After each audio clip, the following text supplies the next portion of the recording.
Welcome to what is now already the 5th episode. That's right, the 5th episode of the Nickel and Dime podcast. Hard to believe that it's already been that many episodes. It's been a fantastic journey so far, but you know we're going for more and more and more after that. We are affiliated with Revolution 91.7. We are in the podcast bunker provided to us by Revolution 91.7. Of course, we appreciate that. It makes it sound a lot better than us being in Harrison's apartment where we recorded directly into a phone. But beyond that, we are on your phone on the Anchor app that takes you to many other platforms, whichever one you decide to go to from there. Feel free to do that. Like it, share it, follow it, whatever it allows you to do. And we're also on YouTube, so click on that link if you haven't seen it yet. Like and subscribe to our channel as well while you are there. Coming up pretty soon, probably this weekend, we're going to have a highlight, kind of just a highlight audio clip. We might have some video with it of the best clips that we've had so far through the first 5 episodes. Just kind of for us to celebrate the fact that we made it this far with our little experiment, and just to give you a big thanks for sticking around with us on this journey and hopefully sticking around with us as we continue to go forward with it. On this week's episode, though, we've got a lot of college football stuff going on. The landscape is really beginning to take shape. In the NFL, the Rams and the Chiefs continue to just dominate each of their conferences. And the Titans continue to be the surprise team of the NFL. They just beat the reigning Super Bowl champs, the Philadelphia Eagles. We've got Casey Warner back with us. He's basically our UK sideline reporter at this point. He's at every single Kentucky football game, it feels like. And then we've also got a new guest. John Reynolds joins us to talk about the Pittsburgh Steelers and the rest of the NFL. But for now, let's dive into Western Kentucky football.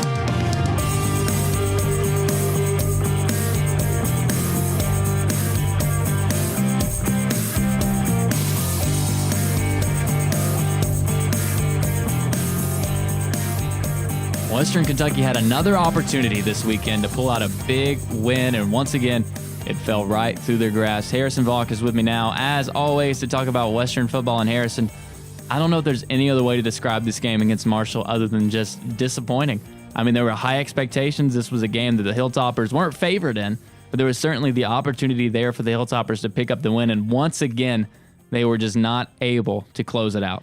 That is very true. Yeah, I mean, I do know some people that actually and I am on this too. I thought that Western had a chance. To beat Marshall. Definitely, I picked them to win. I did too. I picked them to win. I did too. I believed in them, and I was watching the game. I was in the stands. And I was with my friend and his family. As it was parents' weekend. But it was like the last quarter of the game. It was when I believe it was like 3 minutes left, and Western was on like the 20-yard line. And before they got to that point, I asked my friend, I was like, "Hey, do you actually think that Western may actually win this one? Like, do you think there's a chance?" He's like, "I don't know, man." And then they get to that point, and then the fumble happens, and the whole time I'm thinking to myself, they just kind of blew it there. Yeah, We could have won that game. I mean, if that fumble didn't happen, we could have won that game. I mean, the fumble's not why they lost. I mean, at the end of the day, that's the play that stands out. But yeah, that's the one that you mostly remember. This is a team that it just seems like puts themselves in position to win. They've lost now the last 3 games they've lost. They lost by 3 points. Yes. So that's about as close as you can get. Yeah, like super close. And in all of those games, they had a second half lead. And it seems like every time they put themselves in those positions, they start playing not to lose instead of playing to win. And it just comes back to bite them, because as soon as it gets flipped, as soon as things go wrong because they've been playing not to lose and the script gets switched and they're in a position when they need points, they're not able to win games. Yeah, I mean, you can't play not to lose, especially at this point. Western now 1-4. Early on the season, a very disappointing start for the Hilltoppers. The defense has not been the problem. In the past, the defense has been a big issue for the Hilltoppers. It's been average this season, which is a lot better than we're used to. The offense, though, has not been very good. I feel like the defense kind of improved. The defense has improved, Definitely against Marshall. I definitely saw the defense improve. I would have to agree with you on the offense, though. It hasn't been... It just... wasn't what I was looking for. I mean, we thought in the last game, we thought the run game was finally here, and then we had this Marshall game. Western only runs for about 60 yards total in that game. When you look at the stats for the season, this is a point in the season where about halfway through, you can really start to look at this stuff. WKU ranks 121st nationally in points per game with 18.6, 116th in yards per carry, 104th in yards per play, and this one really stood out to me, 125th in red zone scoring percentage. So when Western gets in the red zone, Harrison, they're only scoring 68% of the time, and only half of their red zone trips are resulting in touchdowns. That is not going to win you football games. I remember seeing these exact stats that you just listed. It was tweeted out by Brad Stevens. Credit to him. He does a great job getting those numbers for the Bowling Green Daily News. I think you sent me that tweet as well. I showed you that picture, and I was like, we are going to talk about this because that's not going to win you games. It has to be talked about. It has to be talked about. It has to be addressed, and it also needs to be fixed because those stats and those points are not going to get you, or they're not going to get you to the bowl game, and they're not going to get you to win games either. So something has to be done. I mean, we've seen Stephen Duncan play well. We've seen Davis Shanley play well. I mean, this team has talent. We've seen guys step up on the outside. We've seen Myquan Dean out of that tight end position. I've got a class with that dude, Harrison. I tell you what, he looks like an NFL player. Yeah. He looks the part. He's been great this season. We've seen Jaquez Sloan. He started to make some big plays. Lucky Jackson, the leading receiver on the team. I mean, they've got playmakers everywhere. They do. And it seems like early in games, they are very willing to get these guys the ball. And they just don't continue to do it for some reason. It's like Coach Sanford, and you hate to pin the blame on him, but he's the guy calling the shots. He's the play caller. That is true, yeah. And at some point, you have to stop playing not to lose, especially when you keep losing. And I mean, you can't afford to do that. And especially when we're halfway through the season already, which is very hard to believe, but... I mean, they got a bye week coming up this week, and then they got, I believe, Charlotte and FIU and ODU next. Winnable games. Yes, very winnable games. I mean, the ODU games. I mean, ODU games look a lot scary. The ODU game looks scarier than it did. I mean, they did beat Virginia Tech. Yeah, but that's in the past. And Charlotte beat them. Yeah. So I mean, those are the games though that we expect the Hilltoppers to win. And this is a Hilltoppers team that in the past has had guys like Mike White. They've had guys like Brandon Dowdy who we knew could close out games. But I don't think it's a quarterback issue with closing out the games. I feel like the play calling, you have to be aggressive. You have to put the pedal on the metal. That's what happened in the main game. In the main game, you get up 21-0. You can't settle with that. You can't start trying to run out the clock, especially when your run game is not working. You have to use what got you there. You have to keep going because there's only so many difficult spots that you can put your defense in. And this defense has played well. We talked about that. The defense has played well. They've definitely improved. Something has to change on the offensive side of the football, whether it be play calling, whether it be just mixing some guys in and out, getting some fresh faces in there. I don't know what it is, but this bye week could not come at a better time for the Hilltoppers, but a team that's on a roll in the right direction, the complete opposite of the Hilltoppers, the Kentucky Wildcats. We'll talk about them after this.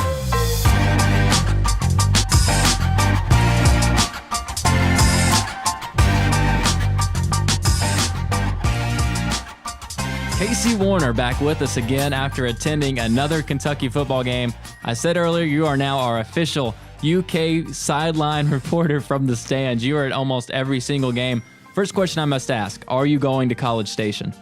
Unfortunately, I'm not. However, I wish I was making that trek like I did to Florida. That'd be quite the game to see another win by Kentucky. That's what I was thinking. Like, you made it down to Florida, so I thought maybe there was a chance you would make it down there for that one because that game is going to be equally as big, if not bigger, than that one. The Wildcats now ranked number 13 in the AP poll. Number 13. Did you think you would see that this soon in this, not just this soon in the season, but just this soon into the guys that Stoops is bringing in? He's brought in great recruiting classes, but it seems like everything is starting to hit a lot earlier than people expected it to. Oh, it's hitting on all cylinders, Tyler. I mean, I was not expecting a top 15, maybe not even top 20 ranking from Stoops his whole time here. I was expecting, his whole time. Right. I was expecting him, to get back to 7-5, 8-4, respectability where Rich Brooks had him, and he's taking him over that, it looks like right now. And I definitely was not expecting it this soon. Definitely did not expect a 5-0 start to this season, and I'm feeling pretty happy about my Wildcats right now. So number 13, I will take all day. Wildcats defeated South Carolina at home in a game where last episode when we recorded it, we touched on how shocked we were that South Carolina was favored in that game, and apparently everyone else was as well because by the time the kickoff happened, the Wildcats ended up favored in that matchup by 1, and that takes a lot of money pouring in on the Wildcats. And well, I guess everyone that put their money on the Cats in that game certainly got it back. The Wildcats played a fantastic game, got the win over the Gamecocks, and that defense, Casey, Oh my goodness, that defense has been excellent all season long. That defense is rowdy, man. Let me tell you, putting pressure on the quarterback every game. Jake Bentley was running for his life. I mean, just putting pressure on the running back, quarterback with every snap. Josh Allen, again, had another monster game. I was really impressed with him. And we're just seeing the front seven just collapse on defense, or not defense, offenses rather, but just collapse on offenses every game in and game out. And you can just rely on this defense to be consistently giving up 350 or less every game total yards, and it's just impressive to see him put that on offenses around the SEC, because usually you have a lot of good top-notch offenses, right, top-ranked offenses like Nick Fitzgerald coming in there with Mississippi State, and they just shut South Carolina down too. So I was happy to see that. That Kentucky defense now tied for third in the country, giving up 12.6 points per game, tied with Auburn there for third, just ahead of Georgia and Alabama, tied for fifth with 13 points per game. So definitely a shock to see the Wildcats up there in defensive rankings in particular, tied with a team like Auburn and ahead of Georgia and Alabama. And besides the defense, of course, the big name for this Wildcats team, Benny Snell, continues to roll. We said last week we think he should be in Heisman contention. And I think after last week, that certainly stands true. I'd say it definitely stands true. I mean, another great game from him, 99, just on the brink of another 100-yard game and a touchdown. That'll get it done any day in the SEC. Again, pile-driving defenders, bulldozing him over every carry. Every yard is earned by Benny Snell. He's a hard runner. He looked great in that game. And just another victory that we can count on Benny Snell to come out on top of, just like we have week in and week out. And I'd say he's definitely, if not on people's Heisman contender list, he's definitely got to be there this week. I know he made it into Harrison's honorable mentions. Wow, that's big week. words. So, I mean, we'll see if he slips into the main five of Harry's Heisman hopefuls. We'll find that out later on in just a few minutes. But for now, UK 5-0 on the season. A big start. I don't think anybody expected them to be 5-0 at this point. A lot of games where they could have slipped up. Had to go down to Gainesville, hosted the Gamecocks, hosted Mississippi State. Now they go down to College Station. And it seems like every single game we say this is their biggest test yet. But this one in particular really reigns true, because that is a tough environment to play in. And Clemson went down to College Station and only came out with a 2-point victory. So what do you think the Cats need to do to get it done and move to 6-0, a perfect record halfway through the regular season? Well, simply put, consistency. Just keep doing what you're doing. I mean, keep putting pressure on the quarterback, keep running the ball well, and keep not making turnovers. I mean, Terry Wilson's been great the last couple of weeks at limiting his turnovers. Against Florida, he had 2 in the first half, and since then, he hasn't really looked back. Only 1 turnover last week against South Carolina, which they really overcame well. Only 1 against Mississippi State. And he's not doing anything outstanding passing the ball, but he's making solid throws on third downs. He's running, he's hitting his check downs, and just handing the ball to Benny Snell, or Benny Snell taking it in the Wildcat when that offense needs to, is getting the job done week in and week out. So I think if they can keep doing that, limiting turnovers, and just having a monster defense like they have week in and week out, I think they'll be fine. I mean, I just don't understand how much more respect that people have to give them, though. They're dogs again by 5.5 points this week, and the 13th ranked team in the nation against a 3-2 SEC team. I know they've had a tough schedule, but I mean they've got to get some brownie points here and there. They win this game, and I think they definitely get it. Oh, yeah. Big game for the Wildcats. And like I said, we're almost halfway through the college football season already. It is insane to think about that. So this is the time where you can really start looking at the college football playoffs and picking out those teams that are legit contenders to make it in there. And then, of course, your pretenders. So we're going to look at a few of those right now. The first one that I want to look at is a team that I ripped on earlier this season. I said they were not going to take the next step. They then proceeded to beat Auburn just to really make me sulk on that one. The LSU Tigers, like I said, they beat Auburn. They also beat Miami in their season opener. They've still got to go to Florida this Saturday. Later this season, they host Georgia and Alabama, and then they also travel to Texas A&M. So, Casey, LSU, contender or pretender for the college football playoffs? I'm going to say LSU is a contender simply for the fact that, one, I think Ed Orgeron is clearly seeing that this is his job to lose, and I think he's the guy there, and he needs to prove that this year. So I think he's really coaching for his job, maybe even an extension after this season. And another thing, I just think LSU, it's one of those years where LSU really wasn't picked to win anything. I mean, LSU has been the 3rd, even 4th team in the SEC West by most guys this year. And, I mean, in such a season that Auburn and Alabama are picked to win everything out West, I think this is the year you can really see a dark horse like them come on the rise and take people not by their expectations at all by any means. So, I mean, I think LSU, if they can get a win over Alabama and, shock some people, I think this is really their year to be in the playoff, and I think it'd be a great start for them because they haven't been in the playoff since the playoff has been here. So I think this is LSU's year to shock a lot of people. I mean, it really bodes well for them that they've got Georgia and Alabama at home.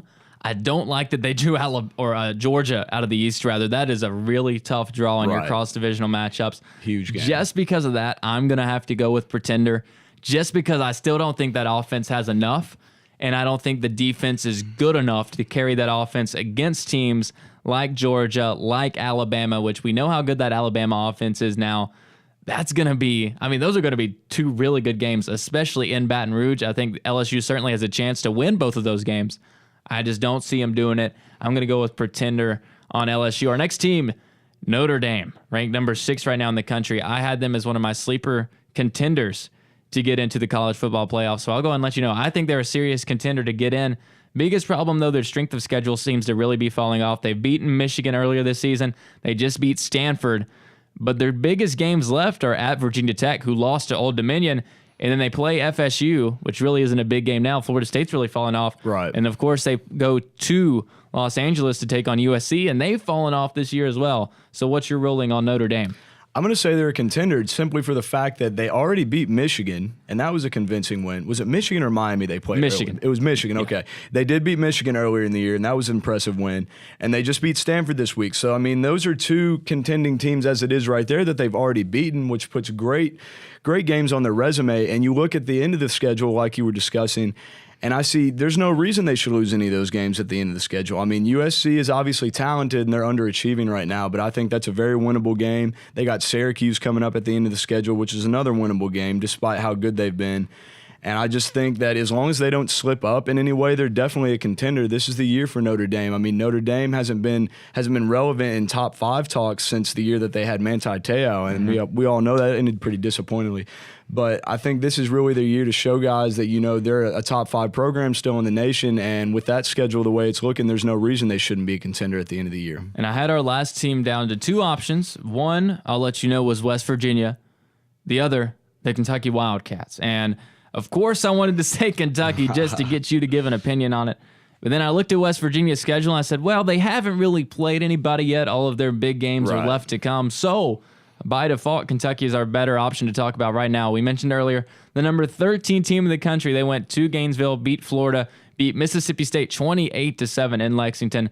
They've still got to go to A&M Saturday, and of course the big home matchup with Georgia. So Casey, the Kentucky Wildcats, contender or pretender? Imagine answering this question at the beginning of the season for the college football playoffs. Insane question to even be asked by anybody. At this point, it's just Kentucky football in general just never has this question even in the ballpark of their season. So, this is just amazing. And I'm going to say not a contender yet. Okay. I'm going to put yet as the key word in there. And I'm going to say that because just for the fact, ask me in a few weeks when they play Georgia if they're a contender. I think if they do beat Georgia, they are contenders.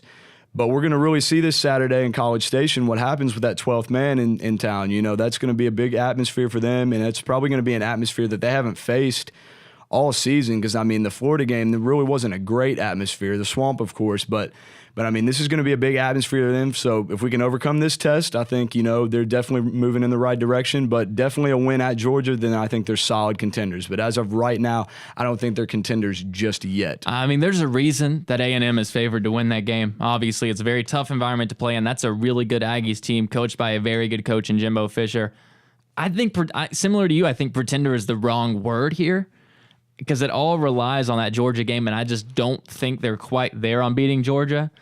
I don't want to say pretender, but I guess in terms of the question, I'm going to have to go with pretender. And I think the proper question right now would be, are they a contender or pretender for one of those New Year's Six Bowls? In which case, I would say contender, because I think they could get into those going maybe, if they run the table and only lose to Georgia, they're in one of those. Put them in there. They are definitely a lock to be in a New Year's Six Bowl. Even if they go maybe 10-2, if they drop this game to A&M and then the only other game they lose to Georgia, I think they're still right there for one of those New Year's Six Bowls. So going to go pretender on Kentucky, as much as I hate to, in terms of college football playoff, but I think we can both agree that New Year's Six Bowl especially, they've got a really good shot at going to one of those for sure. Oh, definitely, no doubt. It's crazy to think that an 11-1 SEC team probably wouldn't be in the college football playoff talks just because there's so many good other teams up there from other conferences. I mean, you got Georgia and Alabama who are the top 2 as it is, but then you got LSU and Auburn who are still in the top 10 conversation. Right. So, I mean, in a year where you go 11-1 in the SEC and that one loss being Georgia possibly, then, I mean, they probably still wouldn't be in the college football playoff talks, but you never know. What would it be like to see 4 teams from the SEC in the college football playoffs? You could almost have your own college football playoff made out of the SEC. You really could this season. It is insane. The SEC is so good. Well, thank you so much, Casey, for joining us once again. Of course, we love having you on here talking about UK and the rest of college football. We talked about Benny Snell as a Heisman candidate. So now we're going to bring Harrison on to give us his Heisman hopefuls for this week. Casey, thank you so much for joining us. Thanks for having me. Always a pleasure, Tyler.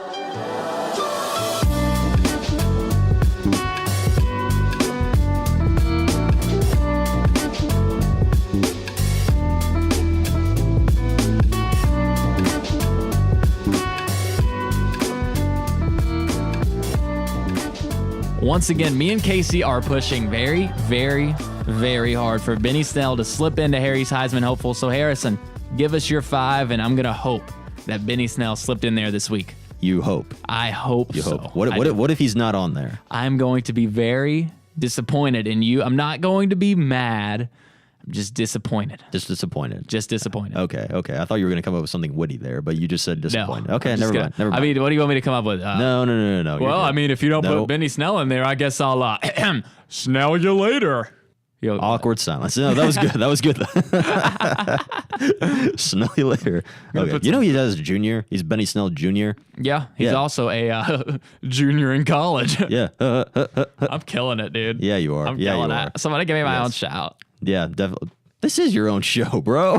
Come on now. That's the joke. Yeah, I know. Bro, right. Show, no. All right, let's get this thing. Let's get this show on the road. Let's go. Okay. First up, Mr. Dwayne Haskins, quarterback for Ohio State. Oh my God, what a game that was. That was a fantastic game. Dear Penn State, I don't know how you managed to lose that game, but you did, and you shouldn't have. Bad, James Franklin. Bad. You should have beaten Ohio State for all of us. He knows. Did you see his press conference after that game? He's like, these stats do not matter. They do not matter. We are going to win. This is a great football team, and we're going to make sure they're a great football team, and we are going to win next week's game. I guarantee it. That was like the Tim Tebow guarantee. Yeah, something like that. Yeah, but that is almost verbatim what James Franklin said. But aside from James Franklin, Dwayne Haskins, quarterback for Ohio State, had 2 touchdown passes on Ohio State's final 2 drives that gave the Buckeyes a 12-point comeback that helped them win that game against Penn State. He threw for 270 passing yards, 3 touchdowns, and for a total of this season's stats include 1,464 passing yards, 19 touchdowns. That's ridiculous. 19 That's ridiculous. touchdowns. Yeah. Next up, I'm going to name Mr. Will Grier, quarterback for West Virginia, who I've mentioned every week. That's your guy. That is Will my guy. Grier is your guy. That is my guy. He is definitely up there. 1,487 passing yards and 17 touchdowns this season. That's pretty good. That's in one less game than everybody else. Yes, one less game. I mean, but 17 is pretty good. 1,487. That's pretty good. That's also really, really hard to do, especially for a young quarterback. And they play Kansas next week. I think that's going to be another win. He might throw for 500 yards. Possibly. Yep. Unless this was basketball, then I would think otherwise. But this is not. This is football. No, I think he'd throw for 500 yards against the Kansas basketball team as well. Okay, I'm not going to do that again. But I am going to mention Kyler Murray, quarterback, Oklahoma. They won 66-33. And I don't know who this man is, but ESPN also said that he shattered Jason White's single-game school passing efficiency record. Jason White is actually a former Heisman Trophy winner. Did it on one leg. Little known fact. So now I know who Jason White is. He did it on one leg. Yeah. Won it at Oklahoma. And Kyler Murray beat his record, or shattered his record in this game against Baylor. That's some pretty good company. That's very good. That's very good. And he threw for 1,460 passing yards, 17 touchdowns this season. And they play Texas next. I think that's going to be a really good game. That's going to be a very good game. That's going to be a really good game. Is that I may be wrong, but is that where College Game Day is going to be? this week? Probably. Just knowing them, there's a really good chance they'll be there. They love being at Texas-Oklahoma games, even if Texas isn't very good. But Texas looks to be okay now. So we'll see. They do. They do. Maybe we'll see Matthew McConaughey on there. We will definitely see Matthew McConaughey there. All right. Just keep living, man. That's going to be on the highlight reel for those of you looking out for it this weekend.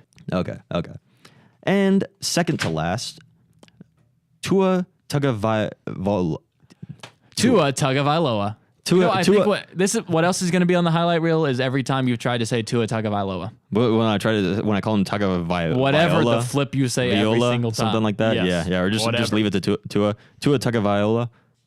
Still didn't get it right. How did you just say it? Tua Tagovailoa. Tua Tagovailoa. Yeah, it's just Vailoa. Yeah. Tua Tagovailoa. Yeah.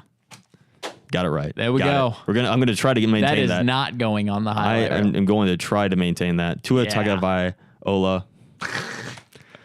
Just say Tua. Tua. Quarterback, Alabama, 128 passing yards, 2 touchdowns against Louisiana, and 1,161 passing yards, 14 touchdowns this season. All right. Now we move on to I don't have any honorable mentions. I swear to my life, Harrison, if this is not Benny Snell, something's up. Like you have a personal, something going on between you and Benny Snell personally. Something other than the ceiling is up? What do you mean? No, come on now.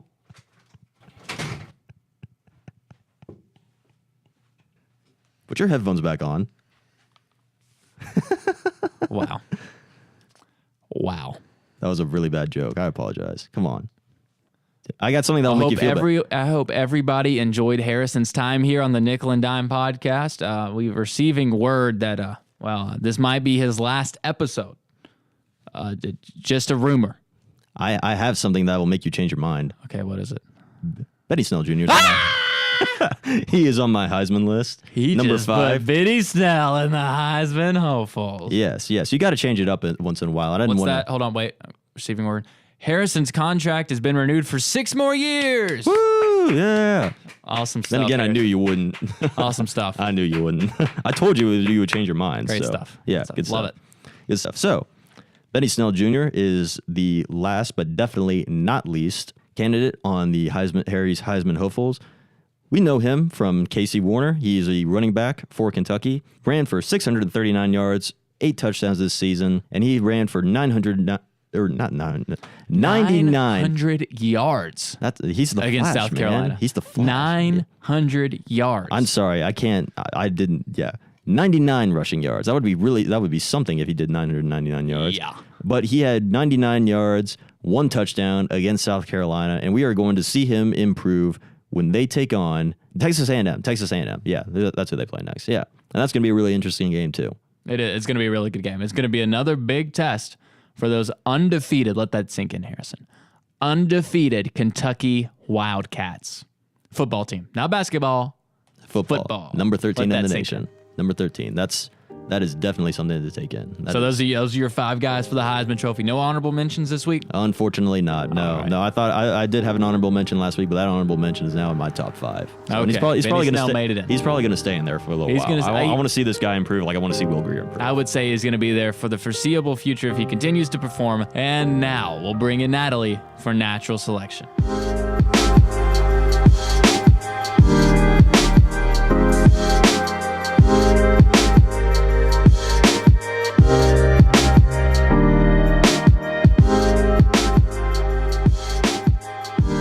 Those were Harry's Heisman hopefuls, and once again, following Harry's Heisman hopefuls comes the complete opposite. We're flipping it around. We've got Natalie back with us for natural selection. Last week, Natalie went 3-2. She is now 10-5 on the season, picking games strictly off the mascots. And Natalie, you ready to keep it rolling? Oh, absolutely. I'm ready for this. Okay, so I got some quick stats for you before we start. You are now 1-2 this season. When picking Coastal Carolina games, it seems like they've been bad luck for you. Fortunately, I'm going to go ahead and let you know, no Chanticleers this week. Okay. No games for the Chanticleers this week. We're going to start off with the Illinois Fighting Illini versus the Rutgers Scarlet Knights. The Fighting what? Illini. It's basically people from Illinois. It's kind of like the Raging Cajuns, where people from Louisiana. Yeah, We've brought back the people that just come from states. Okay, so on the one hand, my grandpa was from Illinois, and he was like in the Korean War, and Oh, so he's tough. yeah, and he was The what are they average called? Illinoiser. Illinois, what are they called? Illini. Illini. Yeah. Yeah, I don't buy that. Just on the basis of that name sucking, I'm gonna say they lose. So the verdict is the Fighting Illini lose because their name is not good. Yeah. This is like the Boilermakers versus the Cornhuskers all over again. Well, You didn't even analyze the Scarlet Knights at all. well, they're nice. They're just kind of and there. red is my favorite color. Need I say anything else? Okay. So this next one, the UTSA Roadrunners, that's Texas San Antonio, if that means anything to you, versus the Rice Owls. So Roadrunners versus Owls. All right, so Roadrunners, I'm picturing obviously Roadrunner. Obviously. Right? And he pretty much could outsmart any wily old guy who tries to screw around with him. And I think of cartoon owls, the first one that comes to mind is that one from Winnie the Pooh. Okay. I don't remember his name, but he was an owl, I'm pretty sure. He was, in fact, an owl. And I feel as though his general character would be to avoid conflict, perhaps even at the price of one's dignity. So I think that these Roadrunner guys are probably going to fight harder than owl boys. Okay, so you're just like saying the Owls won't put in the effort to win, so the Roadrunners win because they try harder. Well, then again, Roadrunners are kind of like trickster gods, so whatever is just the biggest headache is probably what's going to happen. Like, it's going to Okay. be like triple overtime. Is that a thing in football? All right, so you called a blowout with ECU and Old Dominion last week. That did not happen. ECU won by like 2 or 3. Now you're calling a triple overtime. Triple overtime game between UTSA and Rice. I got to mix Whatever. things up a bit. She's gotten overconfident. Her record is too good, and now she's throwing in like specific game Well- predictions. This is getting to her head. Honestly, I don't know. It could go either way. I really don't have. Can we come back to this? You want to come back to Let's this come one? back to this. Okay, so this one's going to be a bit easier. Just 2 regular animals. The LSU Tigers versus the Florida Gators. For context, this one is played in the swamp. So that might give the Gators a In terrain the swamp. advantage. Tiger. You said tigers. Tigers. versus gators. And this All is the right. LSU Tigers, the actual tiger. All right. So, if you are keeping up with the current meta in the animal kingdom, you would know that the gator's death roll is one of the strongest moves in the game right now. The current meta. The death roll is just absurdly powerful, and I think that's kind of enough. And gators are tanky too. Like, it's not a crocodile, but they are tanky AF. All right, man. So I love tigers. They are definitely at the top of their game. They're one of the best as far as like the wildcat class. They're definitely up at the top, maybe even S tier. But gators, S tier in any biome, absolutely any day. Gators. This is taking a turn. Not for the worst, but it's taking a turn for something. All right, this one. The Iowa Hawkeyes versus the Minnesota Golden Gophers. And I picked this specifically Wow. because we had the Golden Panthers and the Golden Lions this week. So I kind of just wanted to throw in some more gold. All right. Well, color regardless. I think Hawks, baseline Hawks are kind of the natural enemy of Gophers. I think they can pick them up pretty soundly. Hawk eyes, though, I mean, just because you can see the gopher doesn't mean you can catch it.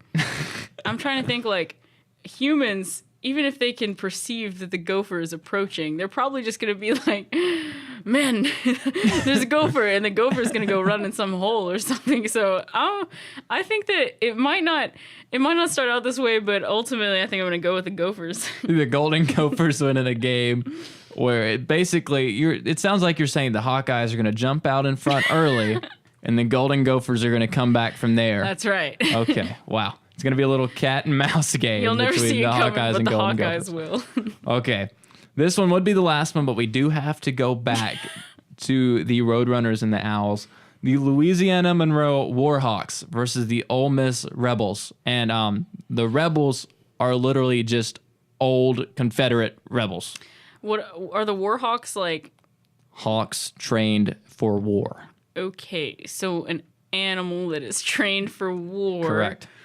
Against an old guy with a musket. Now they say Maybe not a musket, but just a a shotgun. They say that Robert E. Lee was top of his class at West Point or whatever. Yeah. So I think he was at least pretty well trained for war. I mean, clearly the rest of his troops didn't necessarily, Get the memo. get the edge as far as how the Civil War was going. And we've got war hawks, and I think birds are probably pretty good at attacking humans if the humans are just old and frail.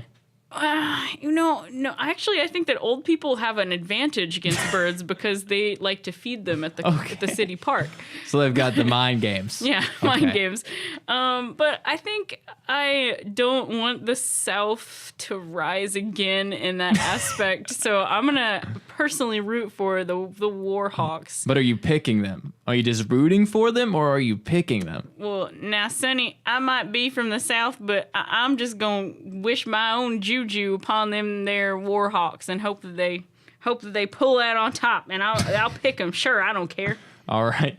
So far, the Scarlet Knights win by default. The Florida Gators win because they are the meta. The Golden Gophers win for some reason, and then the Warhawks win because of your Southern juju or whatever. And so we go back to the UTSA Roadrunners versus the Rice Owls. Natalie, we need a final verdict on this one. What do you got? All right. Give me 1 second. I got to contemplate this to myself. I don't know why this is so difficult. At first, you were so confident in the Roadrunners and its ability to outsmart, out-trick, outrun, out-effort. Well, here's the thing about Roadrunners is it's like a work smarter, not harder thing. Mm-hmm. So what if they don't even want to win? What if they want to lose so that they can all go back to like playing Fortnite or whatever they do in their spare time?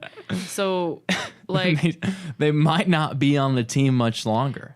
I would say if the Roadrunners want to win. Hold on, wait a second. Hold on. I'm not sure how Fortnite plays into picking the game strictly off of the fact that their mascot is the Roadrunners. In what way does that parallel at all? Where has this gone? Why is this the issue that you choose to judge my logic on after everything we've been through? That's a really good question. Okay. Roadrunners or Owls? If the Roadrunners want to win, then they'll win. If they are locked in. So do you think they want to win? This is your pick. Yeah, sure. That is, you've been so confident in all the other ones, and then this one. Yeah, sure. All right. So the Scarlet Knights, the Roadrunners are not locks, but I guess if Natalie would say it, she would say they'll probably win. Maybe they might win. According to Natalie, they are fully capable of winning. The Roadrunners are capable of winning if they apply themselves. The Florida Gators, the Minnesota Golden Gophers, and the Louisiana Monroe Warhawks are the teams that you need to pick this week. So if you're a betting folk, keep in mind she's 10-5 so far this season. So if you're going to gamble your money away, do it in Natalie's name. Thank you so much for joining us again for Natural Selection. Always happy to be here. And with that, we'll switch from talking about guys that play on 4-year scholarships to talking about guys that play for multi-million-dollar deals. Let's talk about the NFL.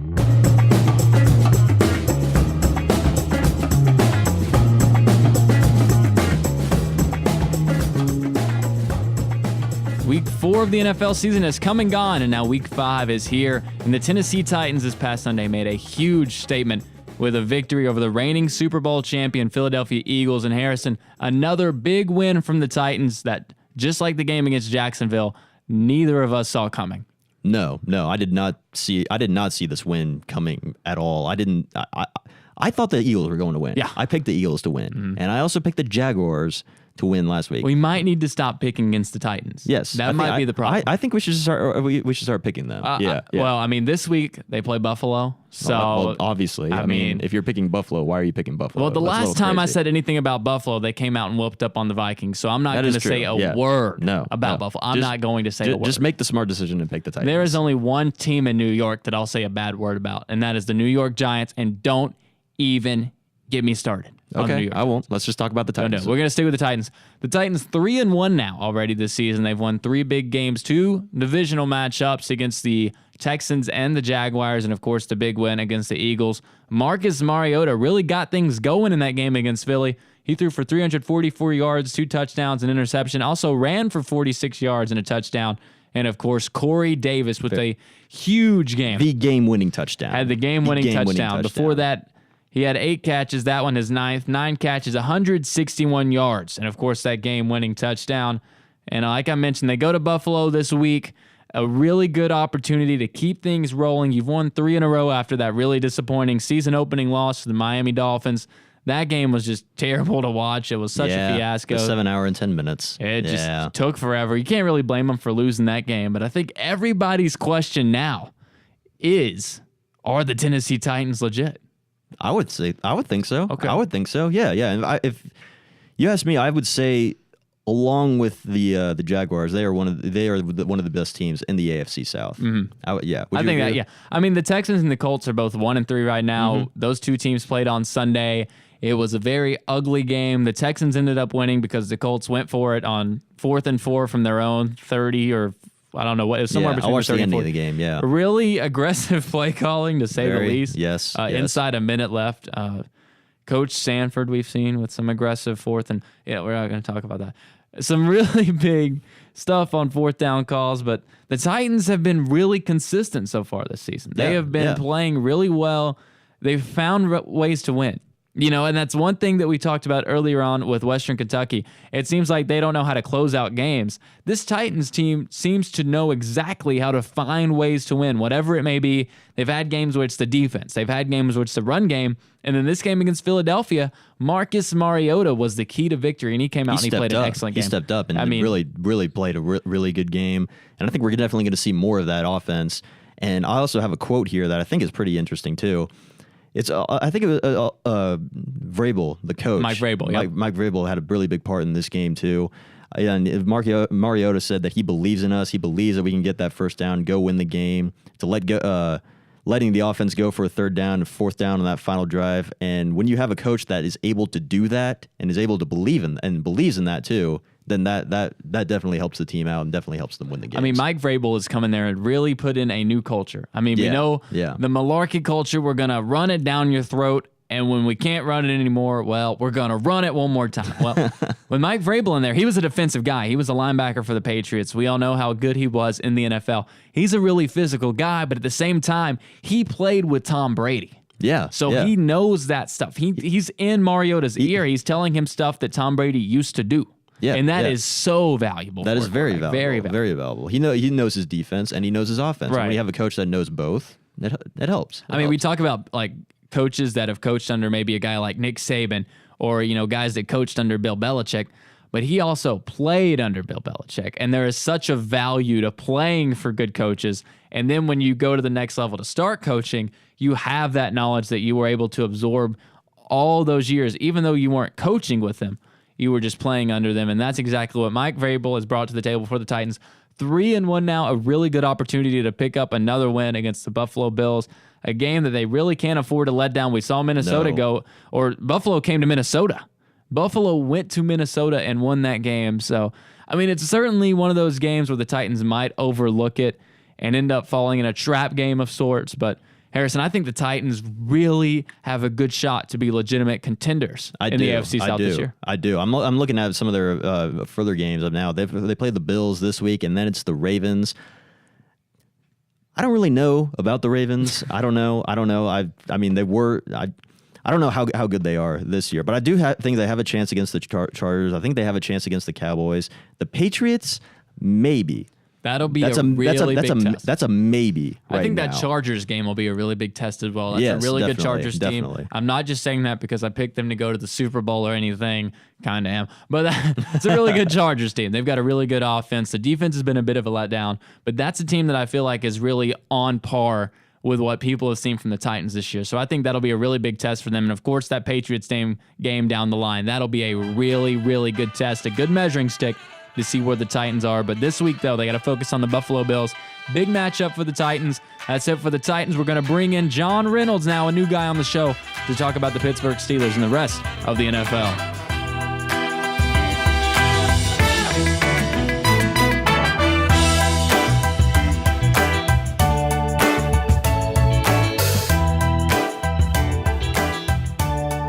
The Tennessee Titans continue to have the best start that we've seen from him in a while. Really encouraging start down there in Nashville. A team, though, that's having quite the opposite start to their season.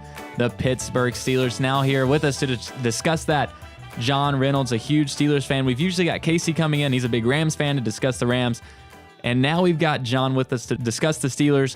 And having Casey on, he's been really delighted every time we get to talk about the Rams. I'm not sure if you're going to have the same attitude and outlook about your Steelers so far this year. Definitely not, man. It's been very disappointing. Steelers fan for life, but this year definitely disappointing. And it seems like obviously the biggest problem has been the defense. They just can't seem to fix what the problem is. And the problem to all of us watching seems obvious. It seems like that secondary is a huge issue. And for some reason, they just don't address it. It's atrocious. I mean, just a lot of young guys, man. I mean, not a lot of experience back there. Not a lot of names to like scare people, you know. And then, like we were talking earlier, 3-man blitzes, man. You're not getting to the quarterback or anything, and because they don't want the secondary to go 1-on-1, and it's just not like the Steelers of old. Not a lot of like presence there. You know what I'm saying? I mean, they've got some young guys up front with some potential that you see them and physically they scare you, but it just doesn't seem like whoever is scheming up everything just isn't giving those guys opportunities to really make an impact in games. Right. TJ Watt, like you said, a lot of potential. Bud Dupree, crazy speed off the edge. Yeah, they got a lot of young guys, man, but it's just, I guess, Keith Butler and the situation that they have, like I said, not blitzing, not getting after the quarterback very well. And then, of course, you got Cam Hayward, Stephon Tuitt on the ends. I mean, Pro Bowlers. Yeah. So you got the talent there. It's just applying it game to game. So, and we knew the defense would be an issue coming into this season. Of course. But most people figured that the offense would be enough to carry the Steelers team to another division title. We basically saw that formula last year. But this year it feels different. Like it feels like early this season, the offense just isn't clicking. And obviously the main thing you can point to for that is that Le'Veon Bell isn't playing. But it also feels there. Like, what do you mean he's not there? You didn't know? You didn't know? You didn't know? Yeah, but I mean, at first it didn't feel like he wasn't there because James Conner was filling in and you were like, wow, we've got another Le'Veon Bell just off the bench ready to go, just like when D'Angelo Williams would be plugged in for him. Right. But now it's different, and it feels like it might be due to Big Ben maybe finally starting to regress. And it felt like he started to in the past, and then he would right the ship, and it would be like, oh, he's fine, it's Big Ben. But I don't know about now. It feels like it's finally caught up to him. He's missing a lot of throws. Not hitting guys in stride. And he has that prestigious pump fake, you know, drawing the defense. But like against the Ravens yesterday or Sunday, just a lot of those just slipping out of his hands and falling. But Juju Smith-Schuster, man, is showing up big. But where's AB? I mean, I know he's probably in double, triple coverages. I know, but that's where Juju's playing off of that. But you got to get AB more involved, I think. And the tight ends have played well. Jesse James, Vance McDonald. Like you said, Connor's done well, but Le'Veon makes a big difference. Pro Bowler, maybe the best running back in the league right now. No, he is. You don't have to say maybe. He is. Todd Gurley's up there. He is. But, I mean, when Le'Veon Bell is out there on the field, what he does to that offense, you can't measure just in the numbers. And his numbers are insane. So you've got all of that he does that's not in the numbers, and then you have everything that shows up in the stats. But it just seems like something is not clicking for this offense, and whether it be Big Ben, whether it be the fact that Le'Veon's not there. And like you said, Antonio Brown seems to be now stuck in that kind of Julio Jones situation where he's getting those double, triple teams. And now we're seeing for the Falcons, Calvin Ridley in that Juju Smith-Schuster role. Something has to give in that offense. They have to get something going somehow. And if they don't, this division doesn't seem like they've got as much of a stronghold on it this year. It seems to be more up in the air. Right. Cincinnati and Baltimore are both playing very well. Baltimore's got a good young defense. A lot of guys making plays all over the field. Flacco's, some argue that he's elite or not elite. He is not elite. He's playing okay right elite. now. Joe Flacco is not an elite quarterback. Right. No. Then you got the Red Rocket out in Cincinnati. Andy Dalton playing pretty well right now. He is closer to elite than Joe Flacco, and he is nowhere near elite. Let me just say that. He is nowhere near elite. I'm not going to dispute anything with you, man. But yeah, AJ Green's playing really well. Tyler Boyd's making a difference out there with them. Sad to see Tyler Eifert go down. Yeah, another injury. He is so talented. He just has the injury bug. Man. Yep. But yeah, both of those teams are playing well. Then you got Cleveland, like we said, it could easily be 4-0. Yeah. Steelers got to step it up big time. And you got a namesake like that with the Steelers, the great history that you have. You got to play up to it. So defense has got to step it up for Pittsburgh. You got a lot of talent out there with Ridley, Julio, Matt Ryan throwing the ball, both of the backs, Freeman, Coleman, and what was it, Edo Smith that we talked about? Edo Smith? What's his name? Smith. Yeah. Edo Smith. That dude, God, man, he messed up my fantasy team. I swear. He's one of those random guys that comes in and gets the red zone touches, and you're just like, I've got Tevin Coleman over here. If you could just like give him the ball when you're inside the 5, because he's your starting running back right now, that'd be great. I'm not just saying that because I own him in fantasy. Whatever, but Steelers do have the Falcons this coming week. A lot of big games coming up in week 5, and we've touched on the AFC North, how that division seems to be like it's up in the air this year. What so far this season does not seem to be up in the air are the 2 top teams in the NFL right now, and that is the Chiefs and the Rams. And I've heard a lot of discussion on this topic, and I'm really interested to see where you stand on it. I've heard people go from saying that Patrick Mahomes is the best young quarterback in the NFL to saying that right now he is the best player in the NFL. So where do you kind of stand on that argument? There's a lot of talent in the league. Coming out of college, he wasn't as highly touted as some of the other guys. He's playing really well right now. He's not up. I mean, he's up to par with other guys in stats, like we said, Jared Goff, Matt Ryan's known for a lot of yards, but best player in the NFL, probably. Okay. Skill set wise, he's probably. I mean, he's so dynamic. He's got a shotgun for an arm. I mean, the dude, he's throwing it 100 yards probably. I mean, I don't even know. He's got a rifle. He's just crazy. All kinds of artillery out there. He's got all kinds of weapons. I'm not going to dispute that. Thinking about it right now, he's probably the best player in the league. I mean, MVP right now. Definitely. I would say right now, definitely. I'm not saying like he's definitely going to win the MVP. For sure. Yeah, he would win the MVP if the season ended today. So far this season, he's completed 65% of his passes, 1,200 yards, 14 touchdowns, not one interception for Mr. Mahomes this season, a 126.5 passer rating. Pretty sure that would be the NFL record. I don't remember specifically, but I'm about 90% sure that would be an NFL record. And we discussed earlier this season that there was a point where both Patrick Mahomes and Ryan Fitzpatrick would break the passer rating record. One of those more likely than the other. Fitzpatrick is finally falling off. I have been waiting so long for Fitzmagic to die off, and it seems like we have finally rid ourselves of Fitzmagic. But when we talk about this Patrick Mahomes debate, I really enjoy it because I love to see finally that it seems like we're getting those elite young quarterbacks in the league, because it seemed like there was a period in time where we would, like, everybody would get excited because here's the next young quarterback. He's going to be that guy. Here's, Mark Sanchez. He won a playoff game. Oh, Tim Tebow. Yeah, they won. They beat the Steelers in overtime. And it's like, but those guys aren't like solid NFL quarterbacks. And now we've gone beyond solid NFL quarterbacks to stars. And it seems like this upcoming class of young NFL quarterbacks with guys like Mahomes, guys like Carson Wentz, Jared Goff, these guys are legitimate stars. And even Baker Mayfield, Josh Allen has had his moments, Sam Darnold's had his moments. It seems like these guys have a ton of potential. And right now, Patrick Mahomes is definitely the cream of the crop among those guys. And right now, the Chiefs, the cream of the crop in the AFC, the Rams, the cream of the crop in the NFC. John, right now, do you really see anybody challenging those two teams in their respective conferences looking at the playoffs? Well, the Rams, no. The Rams right now are the best team in the NFC, best team in football, I believe. I agree. Offensive and defensive side of the ball. AFC, the Chiefs, like I said, have a very talented offense, but that defense has got to step it up. It's got some holes. Not every game can be a shootout. I know you're relying on that young quarterback. Like I said, he was new to the league, but what impressed me last night, he come back against the Denver Broncos last night. I mean, he didn't have his best performance. No, not at all. But he did come back. You know, he led the team against that really veteran defense. So, I mean, you always got the Patriots there. Yeah. And, I mean, they had a really big performance against the Dolphins. I expected them to. I expected them to win that game. Right. But there was the thing in the back of my head that says this is one of those games where Belichick just comes out and makes a statement. Like, you're going to come in here, Miami. You're undefeated. You're leading the division. We've got people doubting us and everything. It just felt like one of those games where he was going to make a statement. But, I mean, I don't know. I agree with you about the NFC. I mean, it felt like the NFC was a lot tighter coming into the season than the AFC. But the Eagles have fallen off. They just lost to the Titans. They lost to the Buccaneers earlier this season. That defense clearly has some issues. The Vikings, I don't know what has happened. Defense is killing me in fantasy. I don't know. And that is, you know, on paper, one of the best defenses in football. I don't know what has happened. The offense hasn't been the issue. I mean, I still stand by my statement that I will say all season long, Kirk Cousins is the most underrated quarterback in football. I stand by that. He has not had a bad season at all. I don't know. I think he's really good. I mean, he had great seasons in Washington, had practically nobody to throw to besides an injured Jordan Reed, but he's got weapons there, and he's doing big things. It's just that defense, for some reason, is, I don't know what's happened to them. So I said coming into the year, the Rams look like the most complete team in football, and I picked them to win the Super Bowl. I had the Chargers coming out of the AFC, not looking too hot right now.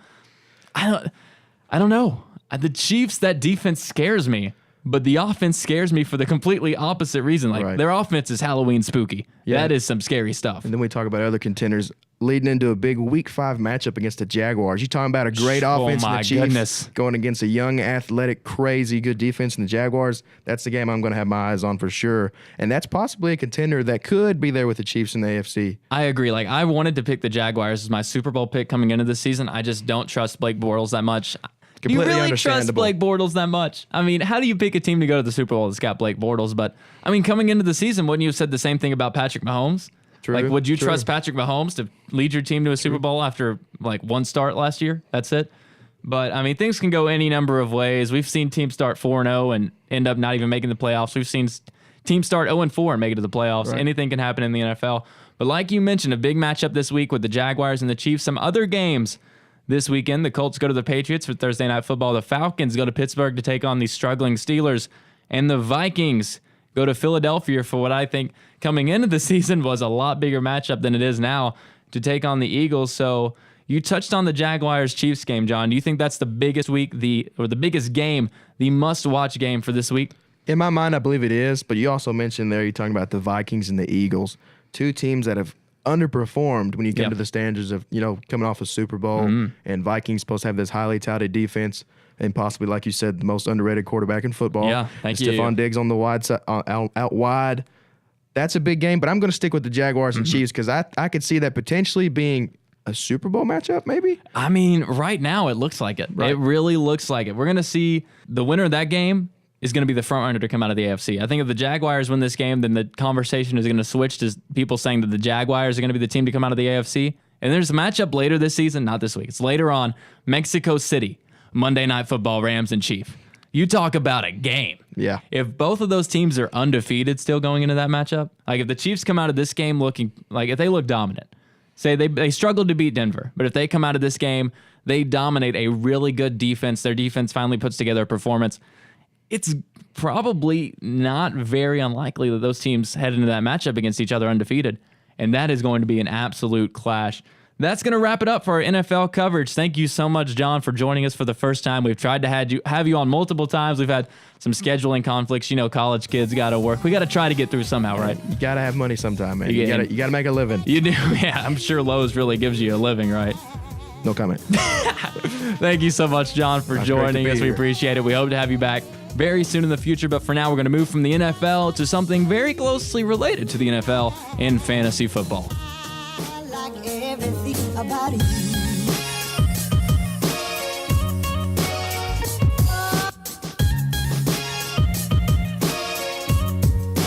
Everything about you.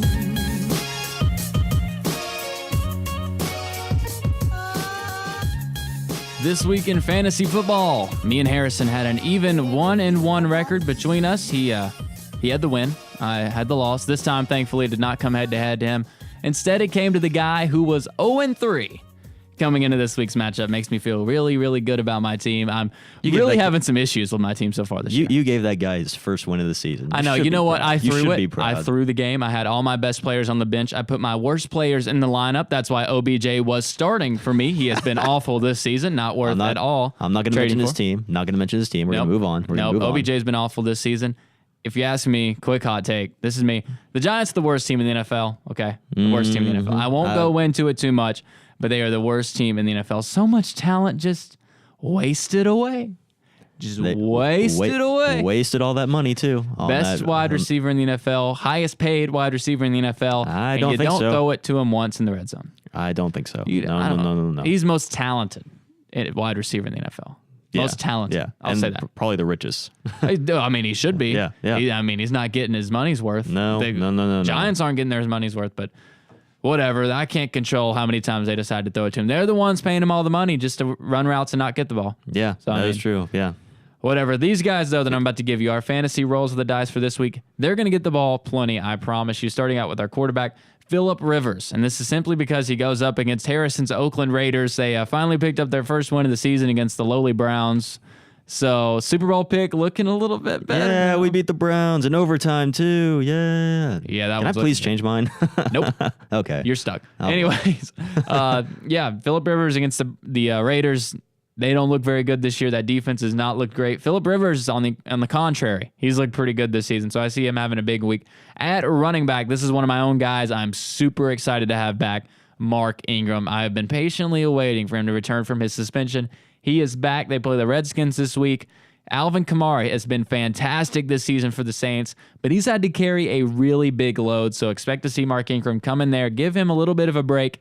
Kamara's still going to have a great game. He's probably going to be the number one back in fantasy this week, but Mark Ingram's going to have a really good week, I feel like. I liked what I saw from Kamari on that Giants game and the Saints game. There was a lot of pressure on that guy because they always expected him to get the ball, but I liked what I saw. Yeah, I liked what I saw from the Saints in that game. I did not like what I saw from the Giants. No, we're only talking about the Saints here. Correct. Yeah, right, yeah. Any chance I get to plug my dislike for the Giants, I will take full advantage of it. I did say earlier this year that I'm a fan of every single other team in the NFC East. I did say that. So yeah. I am not a big Giants fan. And it's not just because I grew up a Patriots fan. That's not the only reason. It has gone beyond that now. It has gone to another level. It's okay. We don't have to talk about it. We don't. Anyway, wide receiver, this guy, Calvin Ridley, plays for the Falcons. The number 3 receiver on the Falcons, and I'm telling you to pick him up in fantasy. Why? Well, he scored 6 touchdowns over the past 3 games. The Falcons are having a similar issue to the Giants. They don't know how to get the ball to their best receiver in the red zone, except they're still getting Julio the ball. He's still getting his numbers. He's getting over 100 receiving yards a game, still getting 7 or 8 catches. But in the red zone, Calvin Ridley has been the guy just because they double and triple team Julio Jones down there. And they play the Steelers this week, a very good matchup. We talked about that secondary. It has not been very good this season, so expect him to put up big numbers again. And then your flex for the week, Julian Edelman, another guy back from suspension for the Patriots. They play the Colts. That's obviously a matchup that you look for in fantasy. I know that's a crowded wide receiver corp they've got going on there in New England. They just brought in Josh Gordon. Chris Hogan's there, Rob Gronkowski, James White coming out of the backfield. But at the same time, Julian Edelman's always been close with Tom Brady. Those guys have quite the rapport, so expect him to come back and fit in perfectly fine for the Patriots. Those are your fantasy rolls of the dice for this week. We'll be back in just 1 second with what not to watch for.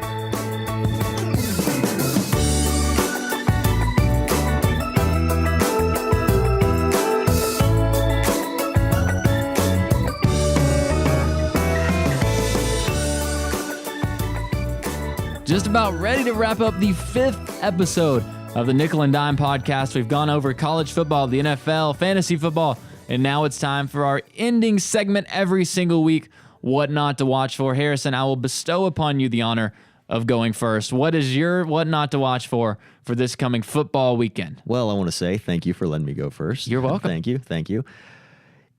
Last week on what not to watch for, I said the UT and Georgia game. And I already gave my what not to watch for I think the next 3 episodes, because when looking at UT's schedule that week, they played Georgia, and then I think they were going to play Auburn, and then they were going to play Alabama. That is correct. That is the worst schedule that any team could have, especially in the SEC. That's tough. That's very. That's the roughest 3-game stretch you can get. That is just super, super tough. And I said it last week. I'm going to say it again. Even though Tennessee has a bye week, they're on a bye week, and you're still picking on. No. I'm going to actually do someone different this time. I'm going to do another SEC team. Okay. Georgia, number 2 in the nation, plays Vanderbilt. So now it's just a pick on who plays Georgia? Well, yes. I mean, okay. I mean, I'm not gonna pick on them. I'm not gonna pick on who plays them when Florida plays them. But I just, there we go. Yeah, I just. No, if you're a team in Tennessee and you play college football, no bueno. Or if you're at least in like Knoxville or the Nashville area. If you're in the Knoxville or Nashville area, do not watch college football. Or just you can watch college football. Just don't watch your game. Don't watch your team. Don't watch it. Even if your team's on a bye. Yeah. Avoid No, I didn't say that they were. I said Vanderbilt was. Okay. Yeah, Vanderbilt. Yeah. Next week it'll be different, but this week I'm doing Vanderbilt and Georgia. Okay. I'm gonna stick with the SEC. Okay. I'm gonna go with Kentucky this week. And part of me wants to tell you not to watch for them to take the next step, because I've said that about LSU. But I'm not going to say that, because the more and more that I think about this Kentucky team, and the more and more that I've watched that defense, and the more and more that I've watched Benny Snell and that offense work, I have slowly but surely become a believer in the Kentucky Wildcats this season. So I'm telling you not to watch for the hype train to stop rolling. It's going to keep cruising right on through College Station. I've got Kentucky winning that game. Another big statement win for the Wildcats coming this Saturday. trying not to jinx it, but I am a huge believer. I've just kept watching this team grow together. They are really physical. They play the game the right way, and you can tell that those guys believe in each other. So that is our what not to watch for this college football weekend. With that, we're going to wrap up the fifth episode of the Nickel and Dime podcast. I know we're here in the podcast dungeon, come a long way from recording in Harrison's apartment. Thanks to Revolution 91.7 for letting us record here. We're on the Anchor app. If you're listening there, follow, share, like, whatever you got to do it for us. If you're watching on YouTube, drop a like, subscribe to the channel. Big thanks to Casey Warner, John Reynolds, and of course, Natalie Turner, as always, for joining us. And with that, as Michael Scott would say, we'll catch you on the flippity flip.